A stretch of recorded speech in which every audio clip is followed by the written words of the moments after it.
Welcome to the Healthy Skin Show with Jennifer Fugo, where we're flipping everything you've been told about your chronic skin issues upside down and connecting you with alternative solutions your dermatologist never told you about. Welcome back to episode number 239 of the Healthy Skin Show. In today's episode, we are going to be talking about a topic that I hope I am not alone on. I don't think I'm alone on, but I thought this was a really fascinating conversation to have, specifically around how exactly are you supposed to take care of the skin on your face and your neck. To be honest, my mother was not really into skincare, so I didn't learn it from her, and I didn't have a bunch of girlfriends who were super into skincare either. And as I've gotten older, I see all of these 2-step, 3-step, 5-step, 6-step skincare routines, and frankly, I find it extremely overwhelming. I'm not sure what exactly I'm supposed to do, and so the person that I thought who was the best individual to go to ask this about is Rachael Pontillo. You guys know her. She's been on the show a number of times, and I have to tell you, I thought I knew some things, but this conversation actually was incredibly enlightening. So it's my hope that it will also help you better support your face and your neck in terms of skincare long term, so that you know the right steps and what's safe, what's not safe, what's appropriate, what's not, what's just simply marketing, and what will actually be helpful for you. If you have not, for whatever reason, heard Rachael here on the Healthy Skin Show, allow me a moment to introduce her. She is a holistic skincare innovator, author, and educator. She's the best-selling author of the book, Love Your Skin, Love Yourself. And she's also a functional nutrition practitioner, as well as a board-certified international health coach, licensed esthetician, and natural skincare formulator and educator.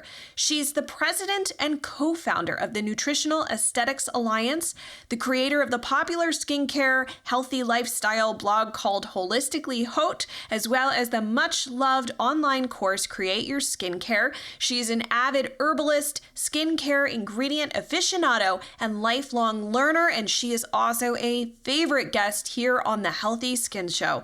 So let's dive into part 1 of this 2-part conversation.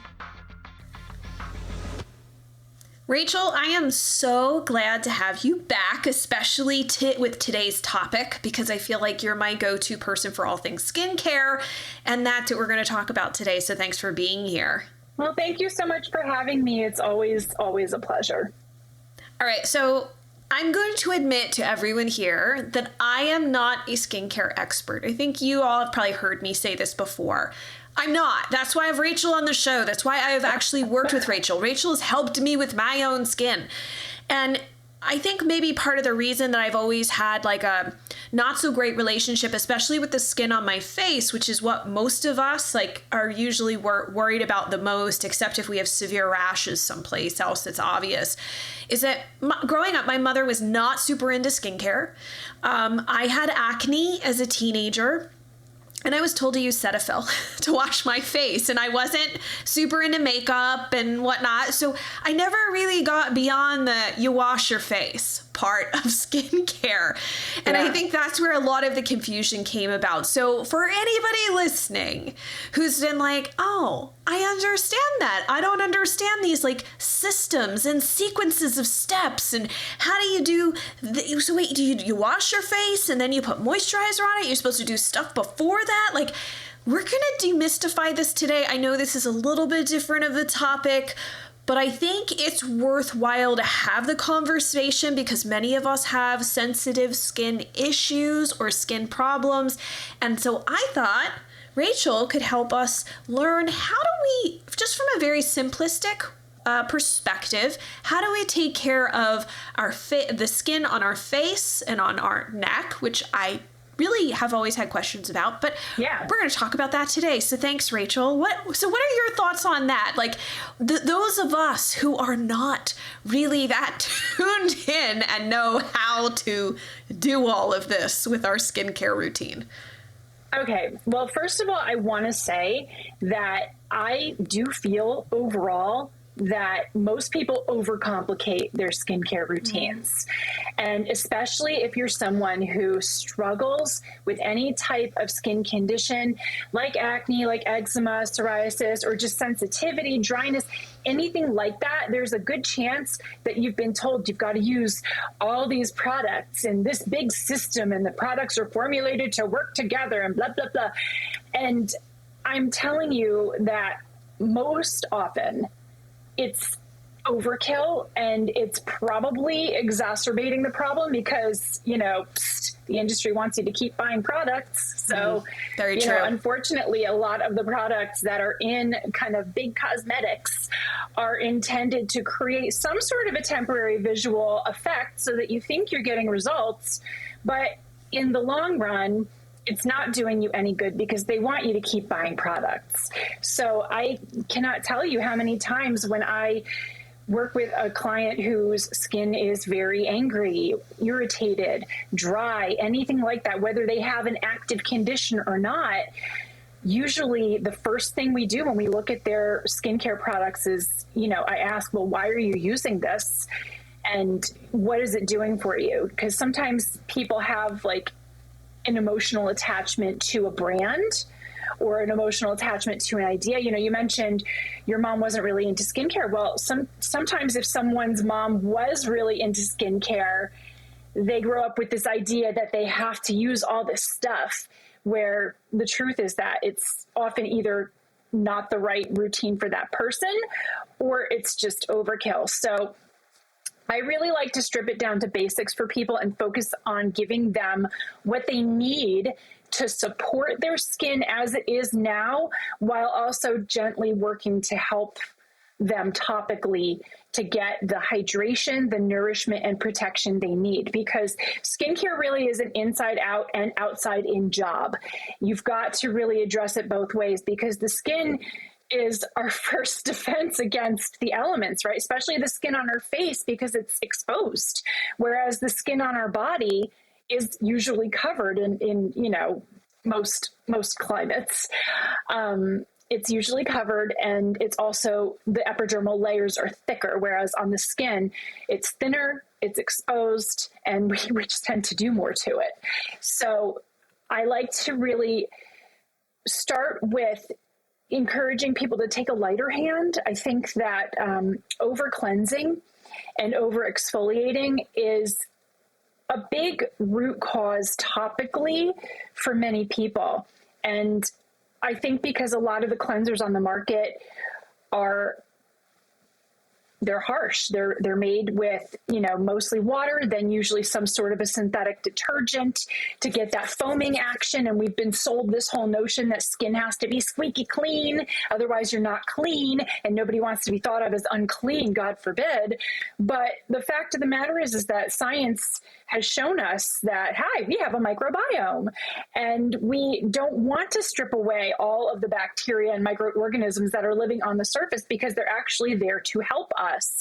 And aside from the microbiome, the skin also has what's called a lipid barrier, which is basically, what we see here is keratin cells that have flattened and kind of died off, but they stay on the surface to protect us, and they're held together by this lipid matrix. There are other things in there too, like sweat and other substances, but we have sebum, which is the oil that our skin naturally produces. There are ceramides, types of cholesterol that are also in that lipid barrier that are there to kind of act as not only glue to keep that armor of those dead cells there until our body tells us and signals that it's naturally time for them to slough off, but it also helps to seal in whatever hydration is in the cells in the deeper layers of the epidermis, because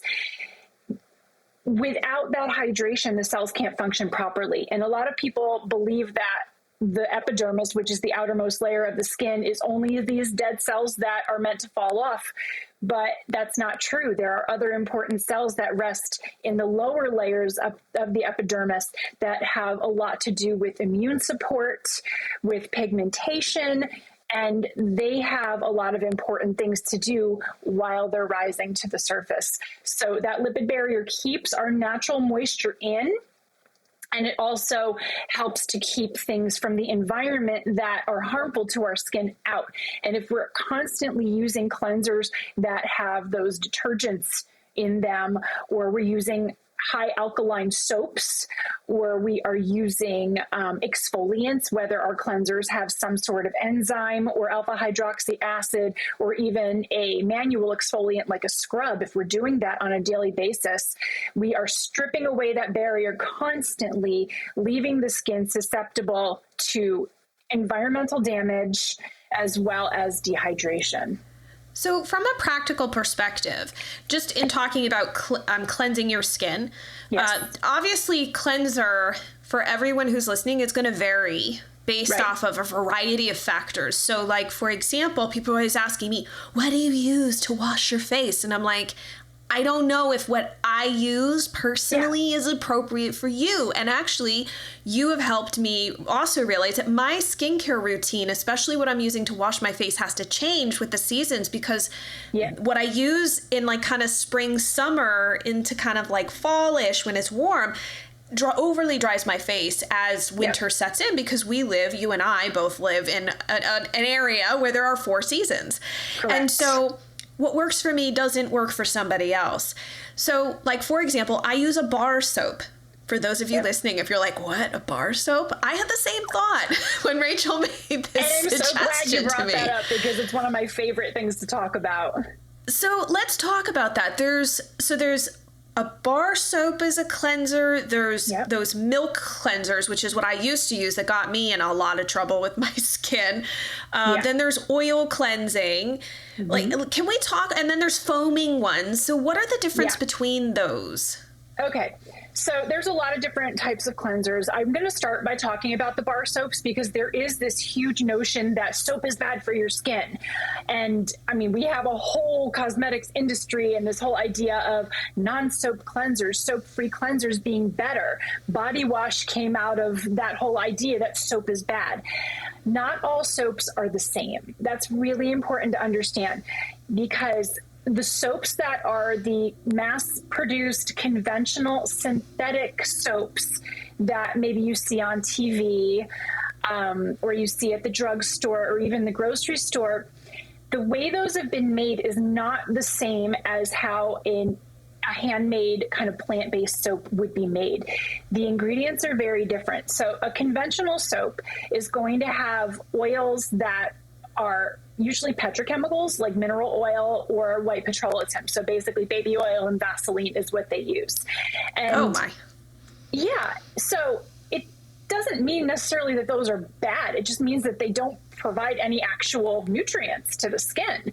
So when they are saponified, saponification is the process where you add an alkali, typically sodium hydroxide or potassium hydroxide, to a fat, and that mineral oil or the white petroleum would be that fat. It causes a chemical reaction that turns the fats into soap, and then it also produces glycerin. Glycerin is something that is a humectant. It is also a lower pH. It has very gentle cleansing properties, and it can be separated out from that soap mix. However, you don't want to do that, because the glycerin provides hydration. It's soothing, it's softening, it's conditioning, and it also helps to prevent that pH from getting so alkaline that it can actually be damaging. So when you have a conventional soap, what they do is they actually treat it so that the glycerin separates away from the rest of the soap. And sometimes, I mean, they'll save it, and sometimes you can make a glycerin soap itself, or they'll use the glycerin for other things. Glycerin has a lot of different uses. And glycerin will also be different depending on what it's been made from. So the reason they do that, though, is because soap has to cure for usually a month before it can be used. Okay? Wow. Yeah, it has to harden. It has to, that saponification process, it becomes less and less kind of irritant. That alkali neutralizes over time. and then you can use it. So if you're making your own soap, if you purchase soap that's made traditionally, it usually cures for about a month. But in mass production, they don't have time for that.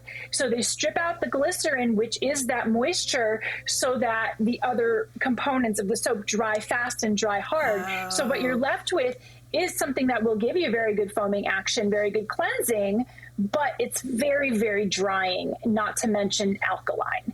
All soaps are a little bit alkaline. That's important to say. While handmade soaps can be manipulated to be a little bit less alkaline, it can't be completely neutral or acidic. Otherwise, you don't have soap anymore. You just have oils. And can I ask you really quick, because I had that one client who had come to me using glycerin, a glycerin Yes. bar, Yes. as her face wash. And I was like, I don't know. See, you guys, like, I don't know everything. This is why I have friends like Rachel. And I was like, Rachel, what is this a good thing to use on your face? And she's like, oh, let me tell you. So is a glycerin bar, obviously we want to be careful, it sounds like, from a conventional standpoint of what glycerin is made from. But if you found someone who was hand making like a glycerin bar, would that possibly be a good option for somebody with very sensitive, I hate to use that term, sensitive skin, I know. Maybe more dry skin and you need more hydration from when you wash your face? Yeah, so glycerin itself is a pretty powerful humectant. So it does have the ability to bring water into the skin. It also is very softening and conditioning. So when you wash your face with glycerin, whether it's a glycerin bar soap or if you just buy vegetable glycerin as a liquid, you can use that to cleanse with. Some people mix that with honey. Some people mix that with some other things or aloe or something, and they make their own cleanser just out of that. It is very softening. However, it's not as strong in its cleansing properties. So while it might be good if you're someone who doesn't wear makeup, or you're not doing anything that is making your skin all that dirty, then you might not need that cleansing effect. But if you are someone who wears makeup, glycerin soap is probably not going to remove that makeup unless it also has some sort of a surfactant built into that soap. There are a lot of soaps that are on the market that are kind of known as beauty bars. Dove soap is actually a really great example of that because it's known to be the better soap for the skin because I think its pH is around 6, but Dove soap is actually not soap. It's not. Nope, it is surfactants and synthetically made fatty acids. So when they say there's like lotion in it, it's basically synthetic fatty acids that are mixed with water. And then there are surfactants, which are synthetic detergents that have been added to give it the foaming nature.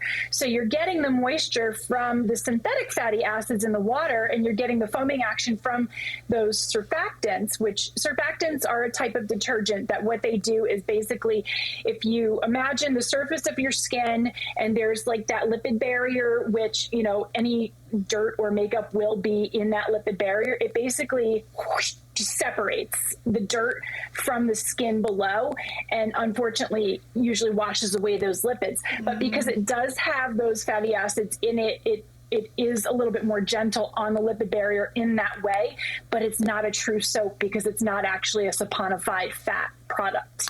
So that's why they're able to have a lower pH. Yes. You guys, this is like seriously why. So a lot of my very tricky clients that are like reacting to everything,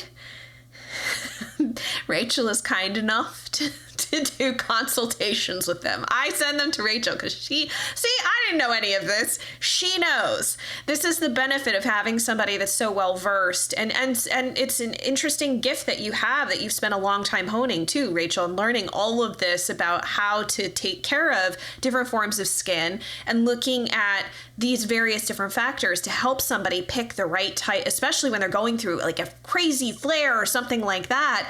How do you pick the right products? And to be honest with you, you guys, we're not even talking about a flare here. We're just talking about how do you take care of your skin when it isn't all broken out. So, all right, so the Dove soap is a surfactant. Then we've got the foam cleansers and milk cleansers. Yes. So any cleanser that has any type of foaming action either has a soap or a surfactant in it.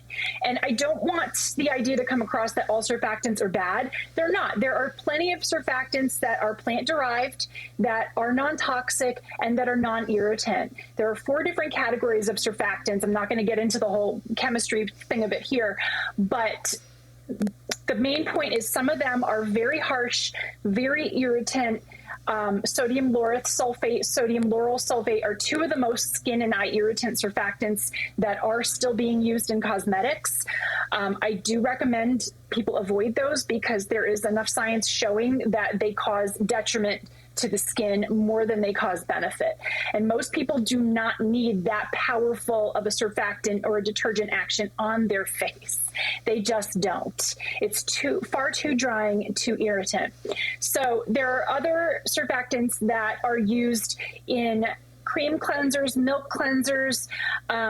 If you've heard of micellar water, that's a really common product that's used to remove makeup. It originated in France as this very, very big trend. It looks like either water or like the consistency of, I would say like skim milk almost.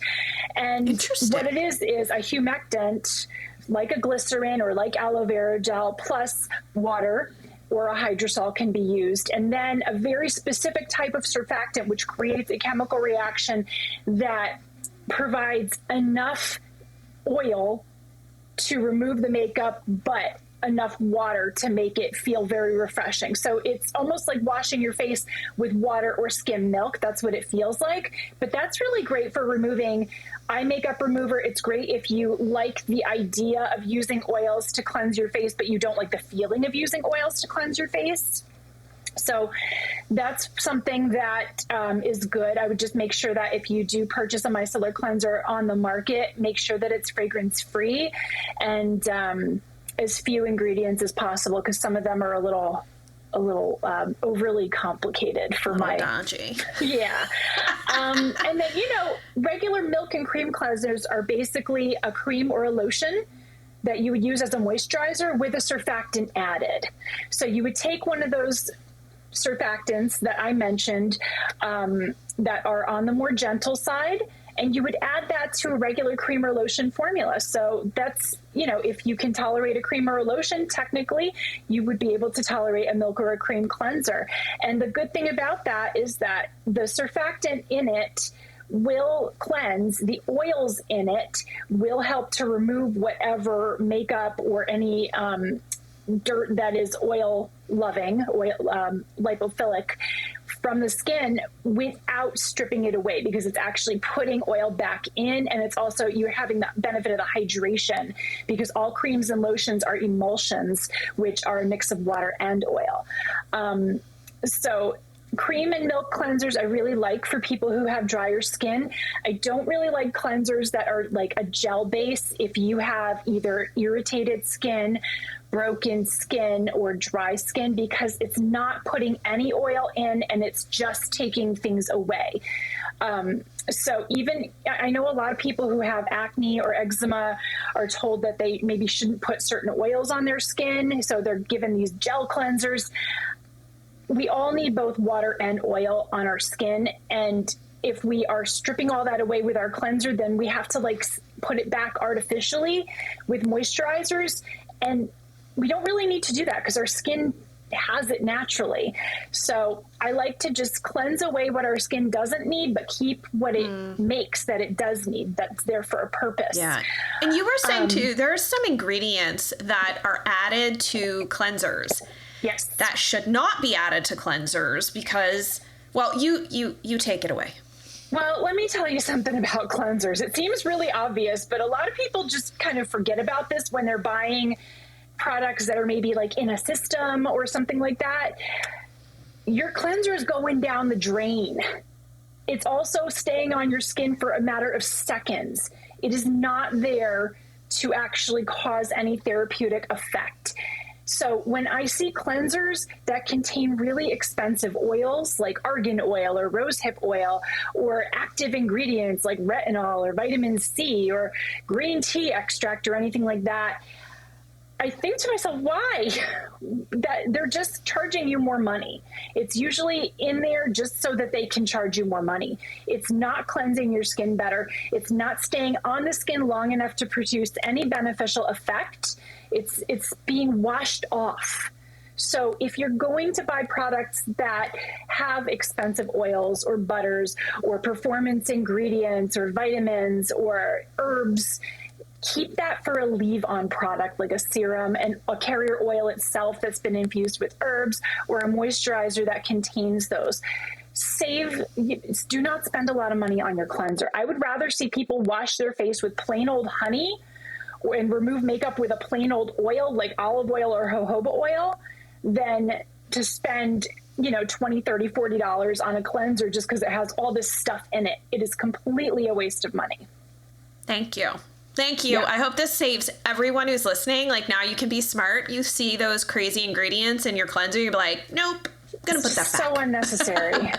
Don't waste your money. And okay, so I have to ask, do you wash your neck or do you just wash your face? That's a great question.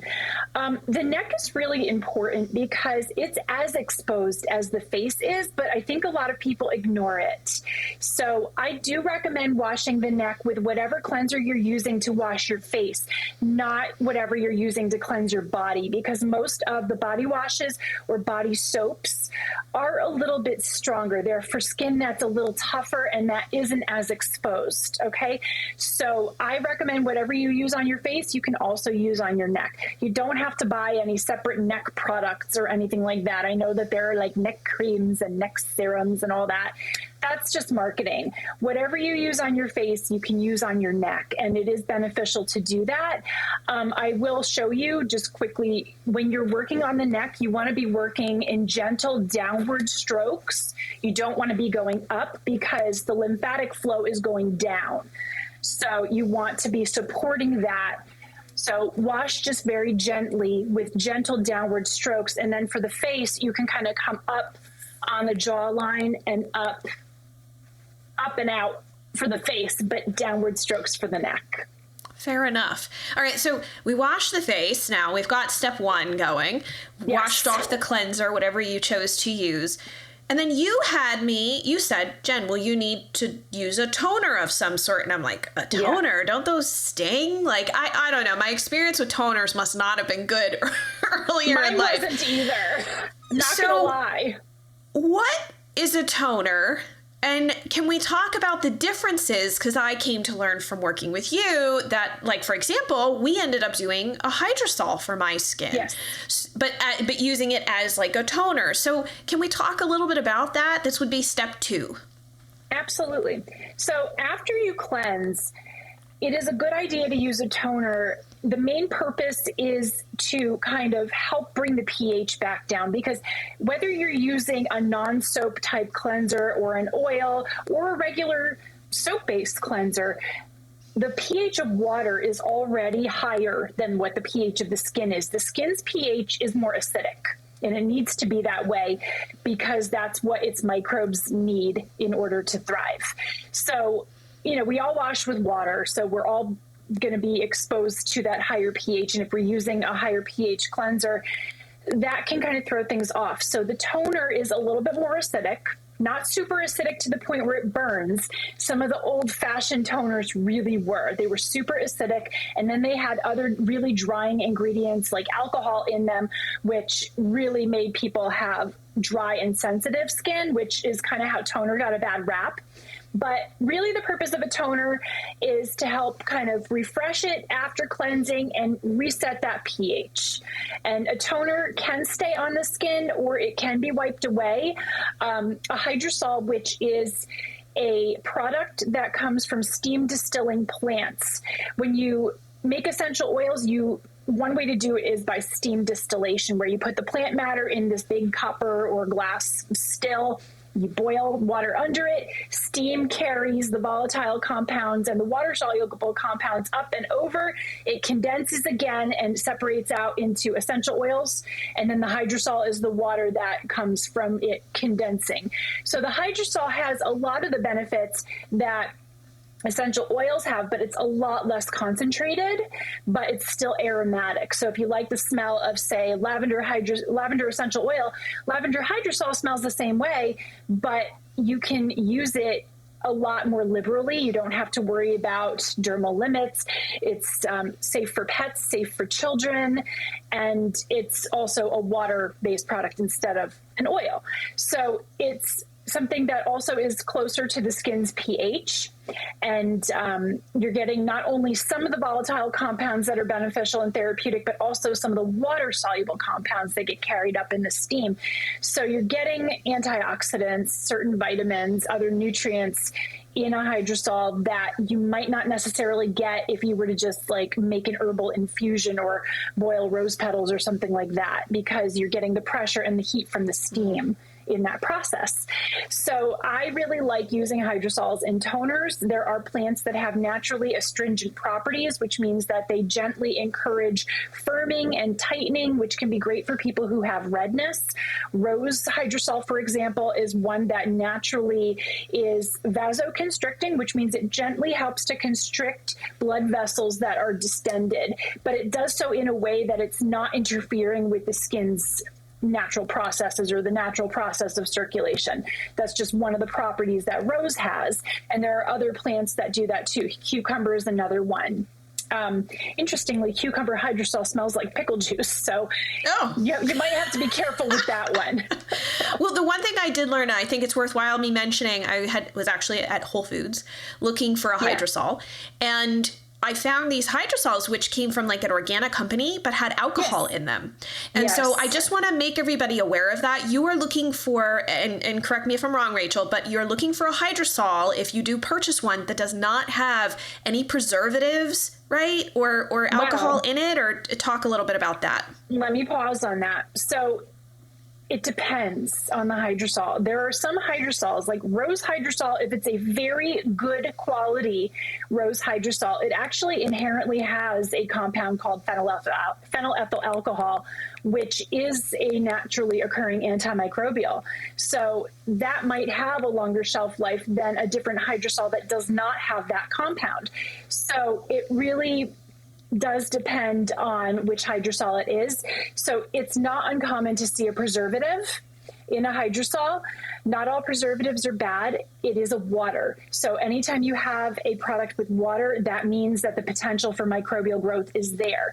So I don't want people getting caught up in this notion that their skincare has to be preservative free and then get something that hasn't been preserved properly. And so we do, by the way, have a whole episode on that, which I will link up in the show notes if you're curious to hear more about that. Yeah. So most hydrosols that you will see in retail will have some sort of preservative in them. Sometimes it might be alcohol. More often it's going to be something different, something like a bioferment or another type of antimicrobial. Okay. So is it okay then if the hydrosol has alcohol added to it? It's hard to say because it depends on how much alcohol is in it, which we most likely won't know just from reading a label. Typically, alcohol is not the best preservative. It does not offer all that long-term protection. If you are DIYing and you're using like vodka or brandy as a preservative, that'll maybe buy you 3 months. If you were making it yourself. Yeah. So, and you would need to use it at like 15 to 20%. So if you're seeing it on a shelf, it's probably a higher strength alcohol, like an ethanol. And that type of alcohol is more effective, but still not a long-term preservative. So it would need to be used quickly, but also some people do experience dryness and sensitization from alcohol if it's too strong and if it's at too high a percentage. So it's not my favorite thing to see on shelves. Okay. So we apply the Hydrosol, we'll just say Hydrosol, because witch hazel is another, I feel like, popular toner out there. Witch hazel can be found in a hydrosol. It can be obtained via steam distillation. It can also be infused. And witch hazel is also a natural astringent. Some people don't tolerate it, though. So that's important to know. And also, a lot of the witch hazel on the market doesn't just have preservatives, but sometimes it has other stuff mixed into it. So you want to, again, read those labels. It's not uncommon to see witch hazel with some sort of preservative. That's okay if it's a good preservative. You don't want it with, parabens or anything like that. But you don't want to see anything else really added. But a preservative for witch hazel is usually necessary. I know it might not seem like we have more to talk about, but we do. Rachael has so much more to share on this, and honestly, this was so helpful for me personally, and I know for many of my clients, this conversation is helpful, so I hope that you are finding it fascinating. If you want to see the resources that we've already discussed, we've got them in the show notes over at skinterrupt.com/239. You can also leave your questions and comments over there so we can keep the conversation going. And if you love what we're talking about, please share this episode. Share it in Facebook groups, share it with friends. This is not necessarily condition specific, right? You don't necessarily have to have rashes for this to be applicable. It's such great information. Let others know about it. Help them, because obviously not all of us adults are clued into this. I am one of them, and I'm getting clued in thanks to Rachael.